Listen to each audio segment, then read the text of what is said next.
선을 넘은 행동이었습니다. 그들은 그의 코치를 조롱했고 그 순간부터 매니 파키아오에게 링은 전쟁터가 되었습니다. 이건 경기 전에 주고받는 흔한 도발이 아니었습니다. 안토니오 마가리토와 그의 팀은 파킨슨병과 싸우고 있는 전설적인 코치 프레디 로치를 조롱하고 비웃었습니다. 최소한의 존중도 일말의 배려도 없었습니다. 그저 순수한 모욕이었습니다. 프레디는 반격할 수 없었습니다. 하지만 파키아오는 할 수 있었죠. 그는 복수를 다짐했습니다. 경기 시작과 동시에 파키아오는 그 분노를 정교함으로 바꿨습니다. 그는 단순히 복싱을 하는 게 아니었습니다. 반드시 완수해야 하는 임무가 있었습니다. 그는 링 위를 지옥으로 만들기로 했습니다. 파키아오는 번개처럼 달려들어 강력한 바디샷과 안면 스트레이트로 마가리토를 몰아붙였습니다. 그리고 반격할 틈조차 주지 않고 유령처럼 빠져나왔죠. 그것은 스피드와 체급의 싸움이었고 스피드가 압도적으로 앞서고 있었습니다. 큰 키와 긴 팔도 소용없었습니다. 마가리토는 전진할 때마다 펀치를 맞아야 했죠. 3라운드쯤엔 이미 그의 얼굴은 멍투성이가 되어 부어올랐고 6라운드쯤엔 거의 알아볼 수 없을 정도였습니다. 하지만 심판은 경기를 멈추지 않았고 파키아오도 멈추지 않았습니다. 이기는 것만이 중요하지 않았습니다. 예의를 가르쳐야 했습니다. 매서운 바디샷과 날카로운 어퍼컷마다 그 메시지는 점점 더 뚜렷해졌습니다. 해설진은 충격을 받았고 관중들은 말을 잃었습니다. 파키아오 자신도 심판을 쳐다보며 충분하지 않나요? 라고 묻는 듯 했습니다. 그럼에도 경기는 계속됐고 파키아오도 계속했습니다. 12라운드. 철저한 파괴와 복수로 가득 채운 12라운드였습니다. 자신만을 위한 것이 아닌 바닥에서부터 자신을 길러낸 그 남자를 위한 싸움이었습니다. 마가리토의 안아골은 산산조각 났고 수술이 필요했습니다. 그의 얼굴은 모든 것을 말해주었습니다. 부서지고 짓밟히고 결국 겸손해졌습니다. 그리고 경기가 끝났을 때 매니 파키아오는 의기양양하지 않았습니다. 조용히 자신의 코너로 돌아가 무릎을 꿇었습니다. 그리고 그 승리를 존경하는 스승에게 바쳤습니다. UFC 역사상 가장 빠른 KO였습니다. 마치 번개처럼 말 그대로 눈 깜짝할 새 벌어진 일이었죠. 호르헤 마스비달은 단 5초 만에 플라잉 니킥 한 방으로 전 세계의 헤드라인을 장식했습니다.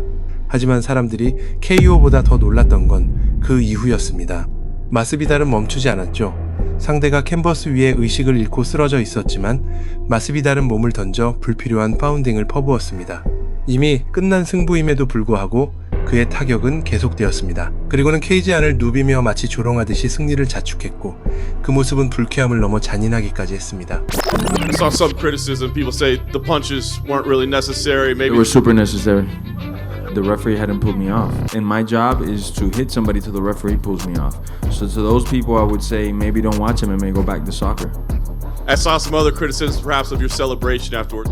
So you could do anything. Everything is cool before a fight. You're allowed to do and say whatever you want. But after a fight, I'm not allowed to showboat and rub it in your face. So if I see him at Whole Foods, I'm gonna still slap that dude up because I don't like him. But now they fucking learn to see I ain't the one to fuck with. Now they looking nervously and I don't really care what you think of me respectfully. You can kick rocks if you think you're fucking better. See, I will outwork you, turn you to an enemy. Hurt you so bad that you're gonna need some therapy. I got the motherfucking recipe. I've been cooking up hits, I'ma leave a legacy. You'll be looking small when you're standing right next to me. I'm 5'10". Being real for a second, you know you put him out when he went and hit the canvas.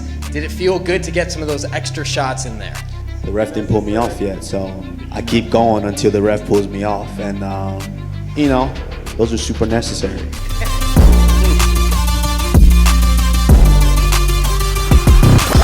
그건 단순한 승리가 아니었습니다. 주먹으로 전한 챔피언의 가르침이었습니다. 이 문제의 복선은 담배를 피우며 등장했습니다. 셰인 모슬리는 원래부터 리카르도 마요르카가 못마땅했지만 이날 그는 넘지 말아야 할 선을 넘고 말았죠. 기자회견장에 함께 있던 모슬리의 아내가 마이크 선을 정리하려고 허리를 숙인 순간 마요르카는 그녀의 엉덩이를 손바닥으로 내려쳤습니다. 이 일은 큰 논란을 일으켰고 경기는 무산될 위기에 놓였습니다. 하지만 모슬리는 아내에 대한 복수를 위해서라도 반드시 링에 오르겠다고 주장했고 협회는 이를 받아들였죠. WBA 인터콘티넨탈 타이틀이 걸린 경기였지만 모슬리에게는 그 이상의 것이 걸린 싸움이었습니다. 하지만 경기는 그의 뜻대로 흘러가지 않았죠. 마요르가는 거리를 좁히며 연타를 퍼부었고 모슬리의 펀치를 맞고서도 오히려 비웃으며 더 세게 쳐보라고 도발했습니다. 라운드가 이어질수록 싸움은 더 격렬해졌고 11라운드에 이르자 승부는 갈리는 듯 보였습니다. 마요르가는 무려 200개나 더 많은 펀치를 날리며 5위를 차지하고 있었고 틈만 나면 손을 들어 자신의 승리를 확신했죠. 모슬리에게 이 싸움은 절대 져서는 안 되는 승부였습니다. 그래서 그는 마지막 라운드에 모든 것을 걸었습니다. 경기 종료 30초 전 모슬리의 스트레이트가 마요르가의 턱을 강타했고 휘청거리는 순간을 놓치지 않고 모슬리는 분노를 쏟아부었습니다. 다운을 당했지만 마요르가는 여전히 포인트에서 앞서 있었습니다. 그에게 남은 숙제는 마지막 5초를 버티는 것뿐이었죠. 하지만 그는 버티지 못했습니다. 그녀는 결정적인 실수를 저질렀습니다. 경기 도중이 아니라 펀치를 섞기도 전부터 말이죠. 아만다 쿠퍼는 상대방의 악수를 거절했습니다. 그것도 계속해서 거절했습니다. 작은 제스처였지만 누군가에겐 큰 메시지였습니다. 특히나 상대가 존중을 중요하게 여기는 사람이라면 더욱 그러했죠. 아만다는 상대를 모욕함으로써 기선을 제압하고 우위를 차지하고자 했습니다.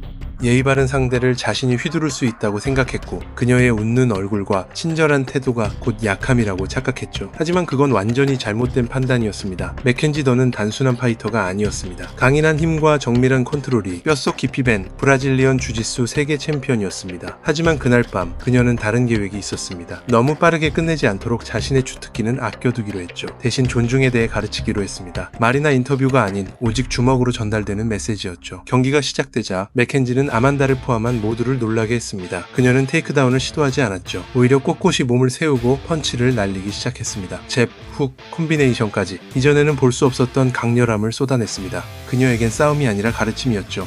예상치 못한 공격으로 잠시 동안 아만다는 당황한 듯 보였습니다. 그래플러가 아닌 스트라이커로 변한 맥켄지 앞에서 아만다는 갈피를 잡지 못했습니다. 하지만 곧 정신을 차리고 반격에 나섰습니다. 점점 거리를 좁히며 맥켄지의 주먹을 피해 카운터를 날렸고 강력한 킥으로 반전을 노렸죠. 그런데 그때 맥켄지의 강력한 펀치가 아만다의 턱을 강타했습니다. 아만다의 몸은 한순간에 무너졌고 그 순간 맥켄지는 냄새를 맡았죠. 그녀는 곧장 달려들어 아만다를 덮쳤고 불과 몇 초 만에 자신의 세계인 그라운드로 상대를 초대했습니다. 어떠한 망설임도 불필요한 동작도 없었습니다. 수천 번 반복한 동작을 몸이 기억하는 대로 움직였죠. 그녀는 미끄러지듯 등 뒤로 돌아갔고 기다렸다는 듯 아만다의 목을 조르기 시작했습니다. 초크는 단단하고 깊었고 그녀는 저항할 수 없었습니다.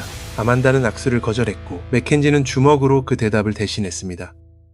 이 남자는 자신이 얼마나 어리석은지 알지 못했습니다. 세계에서 가장 위험한 타격가 마이클 페이지와의 대결을 앞두고 마치 놀이터에 들어선 아이처럼 들떠 있었죠. 하지만 그는 단순히 들뜬 것만이 아니었습니다. 막아서고 조롱하고 모욕하며 페이지를 자극하기에 여념이 없었죠. 처음에 페이지는 침착하고 차분했습니다. 하지만 상대가 그 침착함을 약함으로 착각한 순간 페이지는 자신이 누구인지 보여주기로 했습니다. 이 싸움에 더 이상 자비는 없었습니다. 당시 마이클 페이지는 이미 하나의 현상이었습니다. 틀을 깨는 경기 스타일과 넘치는 쇼맨십으로 유명했죠.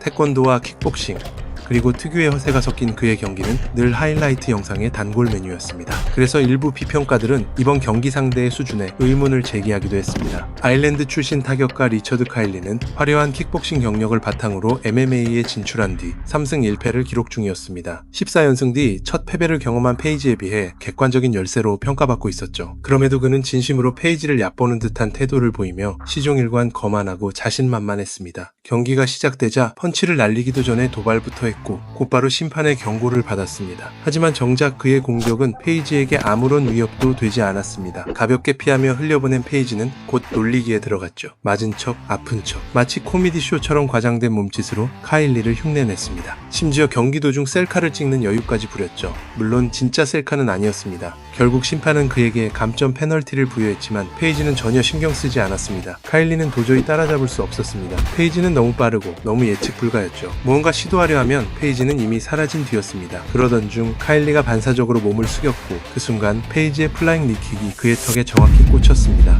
완벽한 일격. 카일리는 그대로 실신하고 말았습니다. 페이지는 쓰러진 그를 내려다보며 이렇게 말하는 듯 했습니다. 이제 알겠어? 마이클 페이지는 단순히 이긴 게 아니었습니다. 강렬한 메시지를 남겼습니다. 자신을 얕보고 도발한다면 그 대가를 반드시 치르게 된다는 것을요. 구독, 좋아요.